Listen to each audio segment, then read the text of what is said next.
আসসালামু আলাইকুম, কী অবস্থা, কেমন আছেন সবাই? আমি মাহমুদা রুমি, ছোট্ট ভিডিওতে আপনাদের স্বাগতম। তো কাহিনী হচ্ছে মাঠে গিয়েছিলাম সরিষা খেতে, সরিষা ফুল ছিঁড়তে। কারণ হচ্ছে গিয়ে সরিষা ফুলতে বড়া খেতে ইচ্ছা করছে। মানে ছোটোবেলায় খাইতাম, আর ছোটোবেলায় হচ্ছে চুরি করে নিয়ে আসতাম, চুরি করাই বলে, অন্যের ক্ষেত থেকে নিয়ে আসতাম।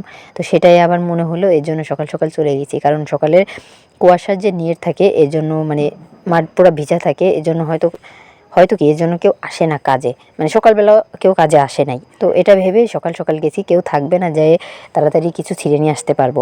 তো এটা ভেবে চলে গেছি আমরা। আমি গেছি, আমার ছেলেকে নিয়ে গেছি, আর আমার একটা বোনকে নিয়ে গেছিলাম এই কাজটা করতে। তো আমার ছেলেকেও কাজে লাগাই দিছি, ওকে লাঠি দিয়ে ধরাই দিছি, ও লাঠি দিয়ে পাহারা দিয়েছে। আর আমরা হচ্ছে এদিক দিয়ে মানুষের ক্ষেত থেকে সরিষা ফুল চুরি করছি।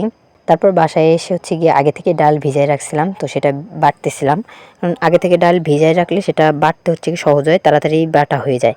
তারপর ফুলগুলোকে অনেক কুচি কুচি করে কেটে নিয়ে ডাল, ফুল, তারপর এর ভিতর হচ্ছে হলুদের গুঁড়া, মরিচের গুঁড়া, লবণ, পেঁয়াজ কুচি, তারপর মরিচ কুচি, এগুলা দিয়ে হচ্ছে ভালোভাবে মাখিয়ে নিতে হবে। কারণ ফুল যদি মানে আস্তে আস্তে থাকে তাহলে জিনিসটা মানে মজা লাগবে না তেমন।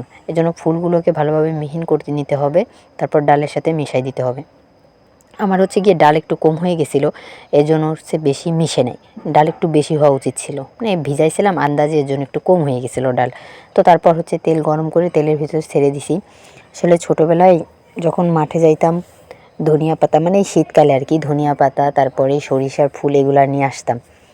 এগুলা মানুষ দেখলেও কিছু বলতো না তখন। তারপরও মানে কয়েকজন আছে যে দেখলে কিছু বলতো না, কিন্তু আর অন্য কয়েকজন ছিল যে দেখলে আবার দাওয়াত দিত।